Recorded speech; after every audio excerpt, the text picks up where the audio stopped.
आपने meteor comet ये सब के बारे में सुना होगा कि आसमान में ऐसे मीटियोर कॉमेट आता है, लेकिन आप ये बताओ मेरे को पर्सनली कि क्या आपने कभी मीटियोर को देखा है अपने आंखों से? अपने आंख से कभी भी मीटियोर को देखा है आसमान में जाते हुए? इसका आंसर प्रोबेबली नहीं होगा। मैं पर्सनली बोलूं तो बचपन में मैंने एक बार देखा था, जो कि एक उल्का था, यानी एक चमकता हुआ बड़ा सा मीटियोर जो कि एटमॉस्फेयर पे गल गया था। ऐसे रैंडम दिखते रहता है कभी कभी, और पहले तो सोशल मीडिया हुआ नहीं करता था बचपन में उतना, लेकिन आजकल ऐसा हो गया है कि एक भी मीटियोर आने वाला होगा तो वो दिखेगा, जो कि बहुत सालों से नहीं दिखा है। लेकिन बात यह है कि साल 1833 में एक गजब सा कांड हुआ था मीटियोर को लेके। मीटियोर शावर हुआ था धरती के ऊपर। ऐसा सेंचुरीज में कभी कभी आता है। लियोनिड मीटियोर स्टॉर्म नाम था उसका। 12 नवंबर और 13 नवंबर 1833 के रात को करीब 50,000 से लेके 1.5 लाख मीटियोर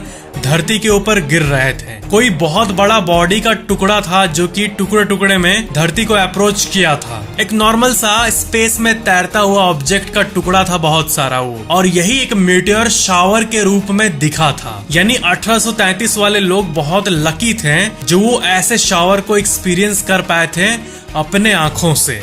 स्टैट्स के हिसाब से 50,000 से लेके 1.5 लाख मीटियोर हर एक घंटे गिर रहे थे, यानी शावर हो रहा था। उस टाइम तो एडवांस्ड वीडियो कैमरास हुआ नहीं करते थे, नहीं तो फिर वीडियो ऑफ कोर्स बनता, लेकिन उसका सिर्फ डिपिक्शन ही मौजूद है। लेकिन लोग जो एक्सपीरियंस किए थे वो सही में बहुत लकी थे। अगली इंटरेस्टिंग जानकारी, क्या आपको पता है कि एक कंसेप्ट है जिसको कहते हैं पास बाय कैटास्ट्रॉफी?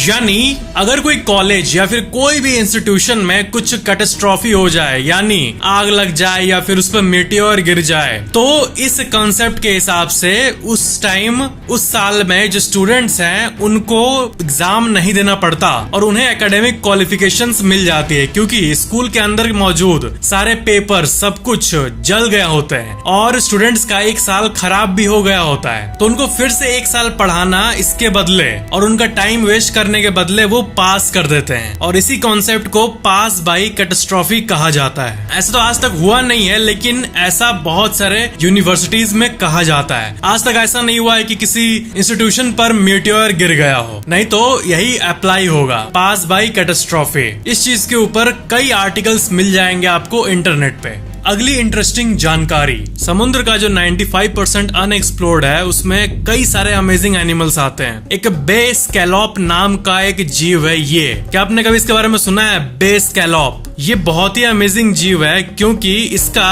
आप इसको देखो पहले, ठीक है? ये है बे स्कैलॉप। इसका आंख कहाँ है? आंख, आईज किधर है आप बताओ? तो एक्चुअली में आपको लगेगा कि इसका आंख तो है ही नहीं, लेकिन ये जो है, ये जो ब्लू रंग का देख रहे हो आप, इसको ध्यान से देखो, ब्लू ब्लू कुछ दिख रहा है, ये है इसका आंख। जी हाँ, ब्लू पार्ट्स, इसके जो 30-40 डॉट्स मौजूद है, यही है इसका आंख। यानी एक बे स्कैलॉप का 30 से 40 आंख होता है इसके ऊपर। दैट्स गजब। इसके भी अलग अलग वेराइटीज होते हैं, बहुत सारा अलग अलग डिजाइन आता है इसके शरीर में, लेकिन ये जो ब्लू पार्ट है ये है इसका आंख। अगली इंटरेस्टिंग जानकारी, क्या आपने कभी आसमान में ऐसा क्लाउड देखा है? इनको कहते हैं मैमटस क्लाउड्स। ऐसा रेयरली ही दिखता है, कभी आप छत से देखे होंगे शायद, लेकिन ये बहुत ही रेयर इवेंट है। पुराने जमाने में जब ऐसा क्लाउड दिखता था तब इसको बहुत अशुभ माना जाता था। अगली इंटरेस्टिंग जानकारी, क्या आपको पता है कि इंसान का जो पसीना होता है, जो स्वेट होता है, वो भी कई टाइप का होता है। एक होता है स्ट्रेस स्वेट, यानी जब आप स्ट्रेस और टेंशन में होते हो तब का जो पसीना है वो नॉर्मल पसीने से अलग होता है। माइक्रोस्कोपिक लेवल पे अगर आप पसीने को देखोगे तो दोनों अलग अलग होता है। क्या है कि नॉर्मल स्वेट में वाटर, पानी, नमक ये सब होता है, ठीक है? लेकिन जो ये स्ट्रेस स्वेट होता है ये 80% लिक्विड होता है, यानी नमक और पानी, और बाकी 20% फैट्स और प्रोटीन होता है। जी हाँ, नीट अपेरेंट का आप ये आर्टिकल देख सकते हो, इसमें इसी कॉम्पोजिशन की बात की गई है। 80% लिक्विड, 20% फैट्स और प्रोटीन,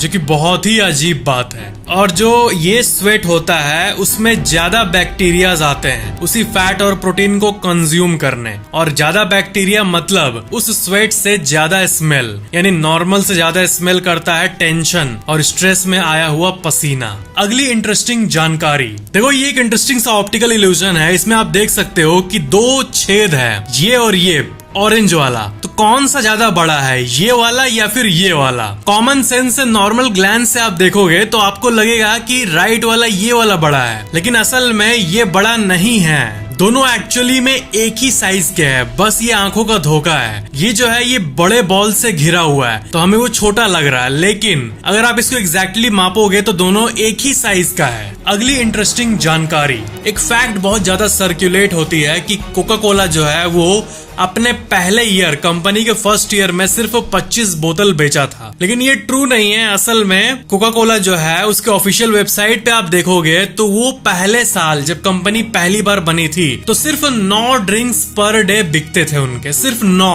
मतलब 9 इंटू 365 कर दो, करीब 3285 कोका कोला के सर्विंग्स बिके थे। और अब अगर आप इसके स्टैट्स जानोगे तो आप चौंक जाओगे। अब कोका कोला जो है वो 1.9 बिलियन यानी 190 करोड़ बोतल हर एक दिन बेचता है। हर एक दिन 190 करोड़ बोतल, यानी हर सेकेंड 22,000 कोका कोला बिकते हैं। अभी जब मैं ये लाइन कहा अभी जो लास्ट मैंने लाइन कहा 5 सेकेंड में, उसी के दौरान 1 लाख कोका कोला के बोतल बिक चुके हैं। अगली इंटरेस्टिंग जानकारी, राजस्थान के जयपुर में जो हवा महल है, क्या आप कभी वहाँ गए हो? अगर नहीं गए हो तो जान लो कि वो बहुत ही अमेजिंग जगह है। ये इतनी लंबी आप बिल्डिंग देख रहे हो, हवा महल, लेकिन उसमें एक भी सीढ़ी नहीं है। जी हाँ, हवा महल में ऊपर जाने के लिए कोई भी सीढ़ी नहीं है। तो फिर जो दर्शक है वो ऊपर कैसे आते हैं आखिर? तो एक्चुअल में इसके अंदर स्लोपिंग वॉकवे मौजूद है। ऐसा स्लोपिंग वॉकवे के थ्रू इस पे जाना पड़ता है। भारत में ऐसा कोई भी बिल्डिंग मौजूद नहीं है जो कि इतनी ऊंचाई तक जाए लेकिन उसमें कोई सीढ़ी ना हो। देयर आर नो स्टेयर्स इन हवा महल। अगली इंटरेस्टिंग जानकारी, क्या आपको पता है ये एक बहुत ही गजब फैक्ट है कि एक बच्चा सिर्फ 2% ब्रेन के साथ जन्म लिया था, नोआ नाम का, नोआ वॉल। सिर्फ 2%, मतलब वो ऐसा कंडीशन था कि जो डॉक्टर थे वो यही मान रहे थे कि अब ये बच्चा मर जाएगा, क्योंकि आपका जितना बड़ा सर है उसमें से सिर्फ मान लो 2% के साथ आप जन्म लिए, तो ये असल में जानलेवा होता है। तो डॉक्टर को कॉन्फिडेंस बिल्कुल भी नहीं था, लेकिन ये वर्ल्ड का पहला एक केस बना जिसमें बच्चा का ब्रेन नॉर्मल नहीं था। जितना एक नवजात शिशु का ब्रेन होता है उसका सिर्फ 2% था, फिर भी बाद में वो ब्रेन 80% तक डेवलप हो गया। एक बच्चा जिसका 2% ब्रेन था उसका 80% हो गया, ऐसा विश्व में पहली बार हुआ। इसी घटना से रिलेटेड आप आर्टिकल को अपने स्क्रीन पे देख सकते हो। आप समझ रहे हो, आपका जो भी सेंस है, जैसे आप ये वीडियो देख रहे हो, मेरी बातों को समझ रहे हो, ये आपके ब्रेन से ही हो रहा है ना। आप जो आंखों से देखते हो वो एक्चुअली में आप देखते आंख से हो, लेकिन अगर आप डीपली अगर सही स्टेटमेंट को कहो तो आप दिमाग से देखते हो, क्योंकि जो भी जानकारी आंख से आ रही है वो दिमाग में प्रोसेस हो रही है। कहने का मतलब ये कि सब कुछ आपका दिमाग ही है। आपका सोच, आपका दुख, आपका सुख, सब आपके ब्रेन केमिकल से ही आता है। और जब यही 2% हो किसी भी डिफेक्ट के चलते, तो ये कितनी अजीब बात है। तो अनफॉर्चुनेटली इस बच्चे के साथ ऐसे ही हुआ था, डिफेक्टिव ब्रेन, लेकिन 80% तक वो बढ़ा और वो बच्चा फिर हेल्दी बन गया। तो ये थी आज की इंटरेस्टिंग जानकारी। सब्सक्राइब करके बेल आइकन जरूर ऑन कर लेना ऐसी और इंटरेस्टिंग वीडियोस के लिए।